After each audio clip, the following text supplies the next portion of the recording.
Hello friend, स्वागत है उसका के टू जेड में। एक इम्पॉर्टेंट क्वेश्चन सोशल साइंस के लिए। लेनिन द्वारा नई आर्थिक नीति की घोषणा क्यों की? तो लेनिन जो था वो एक नई आर्थिक नीति का घोषणा किया था। क्यों करना पड़ा लेनिन को नई आर्थिक नीति की घोषणा?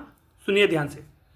लेनिन ने अनुभव किया कि तत्काल पूरी समाजवादी व्यवस्था लागू करना संभव नहीं है। मतलब लेनिन जब शासन चला रहा था तो उसको पता था कि तुरंत में समाजवादी व्यवस्था सब जगह लागू करना संभव नहीं है।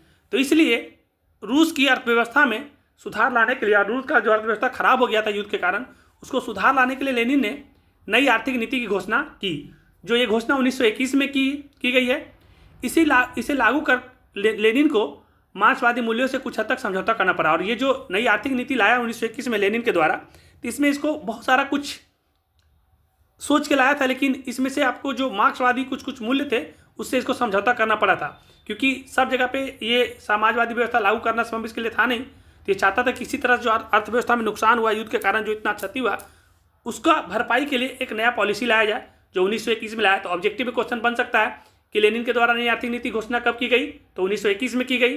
क्यों की गई थी? तो इसने अनुभव किया था कि तत्काल पूरा समाजवादी व्यवस्था को लागू करना संभव नहीं, इसीलिए इसने नई आर्थिक नीति लाया था, ताकि जो रूस का आर्थिक स्थिति गड़बड़ हो गया तो उसको ठीक किया जाए। और इसे लागू करके लेनिन को मार्क्सवादी मूल्यों का कुछ हद तक समझौता भी करना पड़ा था। तो बस इतना ही है।